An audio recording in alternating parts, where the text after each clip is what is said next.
Hello, I'm Dr. Phil Boisel, Director of Thoracic Imaging at Beth Israel Deaconess Medical Center. Hi, I'm Dr. Eddie Lee from Boston Children's Hospital. We're here today at Children's Hospital in Boston to talk with you about tracheobronchomalacia, a condition characterized by excessive expiratory collapse of the airways. It's interesting. Tracheobronchomalacia is the most common congenital anomaly of the airways and a common cause of respiratory symptoms, but yet it frequently goes either misdiagnosed as asthma or completely undiagnosed at all.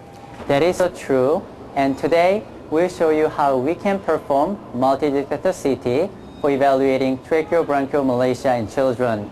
Let's first start by reviewing common symptoms and clinical indications. Clinical symptoms associated with tracheobronchomalacia in infants and children are typically nonspecific. The most common symptoms include expiratory stridor, an expiratory cough that is often barking or brassy, and recurrent lower airways infections. Although precise indications are evolving and established clinical guidelines are not yet available, an evaluation for tracheobronchomalacia is generally indicated for therapy-resistant, irreversible, and/or atypical asthma, as well as for unexplained impaired exercise tolerance, recurrent lower airways infection, and paratracheal mediastinal vascular anomalies associated with respiratory distress. I would like to introduce you to a multi-detector CT protocol for evaluating children with possible tracheobronchomalacia. Evaluation of tracheobronchomalacia requires that the patient be imaged during both the inspiratory and expiratory phases of the respiratory cycle. In general, in children 5 years of age or older who can follow breathing directions, inspiratory and expiratory CT can be obtained without sedation after practicing breathing techniques. In contrast, infants and children less than 5 years of age usually require general anesthesia and intubation in order to apply a controlled ventilation technique for inspiratory and expiratory phases of CT imaging. Because infants and children are more susceptible to the potentially harmful effects of ionizing radiation than adults, it is important to always use weight-based low-dose CT techniques. In order to further decrease the radiation dose, the MAS should be reduced by another 50% during the expiratory phase of CT. Thin collimation and fast table speed are also important CT parameters for evaluating tracheobronchomalacia. Now, intravenous contrast material is not necessary for the routine assessment of tracheobronchomalacia. However, it should be considered in children with suspected mediastinal vascular anomalies and those with extrinsic mediastinal masses. When performing CT, the end inspiratory phase is performed first, followed by the expiratory phase, and both sequences are performed from the cranial to caudal direction. Next, Nancy Shitola, pulmonary technologist, will demonstrate how to practice breathing instructions for the study. We have found that our CT technologists can also effectively practice breathing instructions with our patients after a short training session. Hey Rachel, how you doing?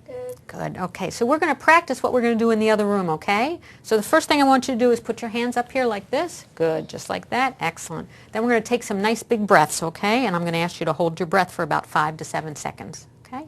Take a nice big breath for me, all the way up, up, up, up, up, and hold it, hold it, hold it, hold it, hold it, hold it, hold it, and breathe. Good job. Let's try it the other way now, okay? Take a nice big breath in and blow it all the way to the bottom when I tell you to, okay? Nice big breath all the way up, up, up, up, and blow it out to the bottom, all the way, all the way, all the way, all the way. Good. Hold it, hold it, hold it, hold it, hold it, hold it, hold it, and breathe. Good job. Very good.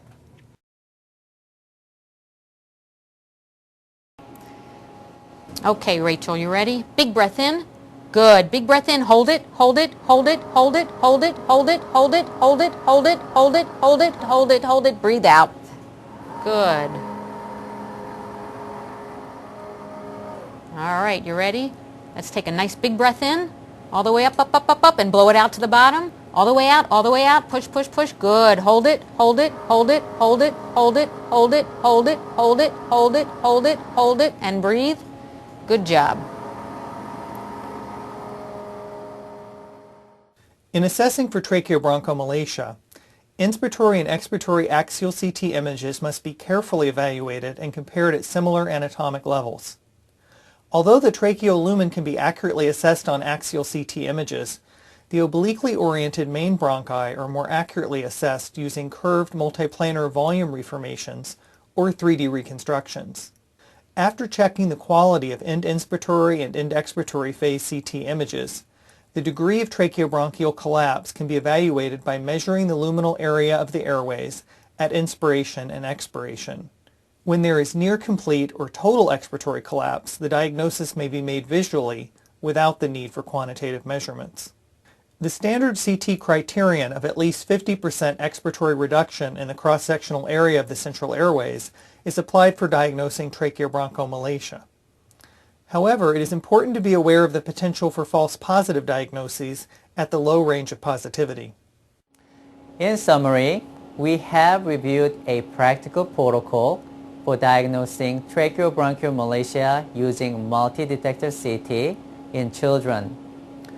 Three important considerations include: first, attention to low-dose technique; second, breathing instructions; and third, measurement methods.